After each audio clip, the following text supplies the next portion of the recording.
Back in about early 2000, I was on a road trip with my family, and I had just finished reading Stephen King's Drawing of the Three, part of the Dark Tower series. And that was the only book I brought along for entertainment. And my mom hands me this book with this bespectacled boy on it, and tells me that it's a very popular book and series with some of the kids she teaches and even some of the adults that she's talked to. I got about two chapters in when I just declared that it was boring and I was bored, and I tossed it back. And I think I just wasn't in the proper frame of mind, having just read Stephen King and trying to transition to what I found out was Harry Potter.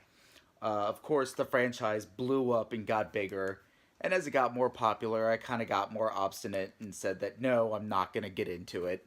Um, Several movies came out of it, eight of them, and all eight of those movies are up on Hulu.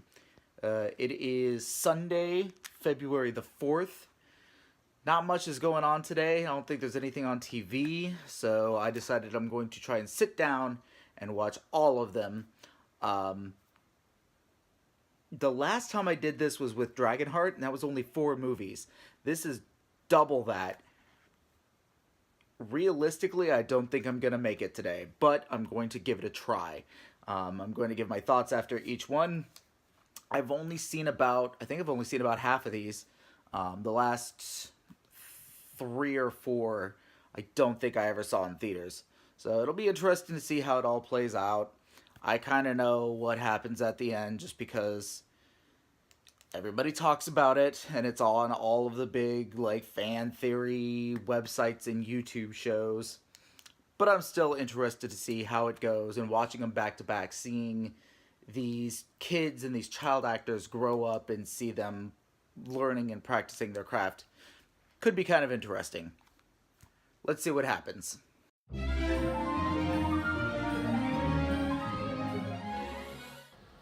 Harry Potter and the Sorcerer's Stone, released in 2001 and directed by Chris Columbus, who also directed a whole bunch of other big movies that everybody knows about. Both the first and second Home Alones, Rent, uh, Bicentennial Man, a Robin Williams movie that I actually really like. Um, he did also direct Pixels, but, you know, with all of the other films on that list, I think we can forgive a few blights. I can see why people love these films. I mean, a lot of this was shot great. That opening scene, the atmosphere was really cool. The lighting and the fog that was over everything gave it kind of a nice, creepy, mystical atmosphere. And of course, a score by John Williams always helps everything. That's why those songs just get stuck in your mind, and you can just bring them up and repeat them because John Williams has this weird ability to get into your mind. They show up at the Dursleys' house, and McGonagall, his trusted advisor, even says these people should not have this child. They are horrible people, and Dumbledore is just straight up like, they're family. What can we do? They're related, so they are, of course, the next best thing for this child. There's absolutely no other option for them. There was something weird I noticed when Harry Potter read his letter from Hogwarts, or when he first got the letter from Hogwarts, and the Dursleys are looking at it. You had the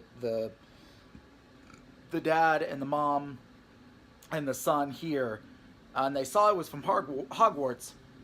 All three of them actually looked a little confused and concerned. So, did Dudley know about Hogwarts? Did his parents tell him about it?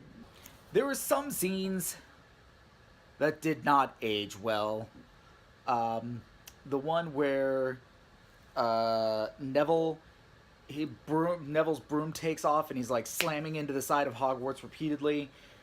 Or the scene where Harry Potter jumps on the troll's back and is riding him around Bronco style. Like,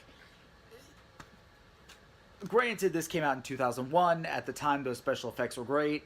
Now I'm looking at them kind of going, oh no. PS1 level computer graphics. However, the Quidditch scene, that looked really good. I had to commend them for that. That looked incredible. Speaking of Quidditch, why weren't these kids wearing proper equipment? Okay, for football, even in the early 90s when this was supposed to be taking place, in football, people are wearing pads and helmets and all sorts of protective equipment. These kids are playing essentially the same game. They're slamming into each other and fighting over these different balls and goals, but they don't have any protective equipment on. They're flying 20, 30 feet in the air and they're zipping around at 15, 20 miles an hour. No wonder that one kid ended up in a hospital for like a week, week and a half. Half those kids would be dead. Dead! I know this takes place in England. I know it was written by an English author. They've gone to great lengths to make sure that all of the actors are English or Irish. But there are some things, some phrases that just stuck out that were kind of weird. Ron, don't ever say head boy. Now, finally, I did want to commend some of the acting. The kid actors all did a good job.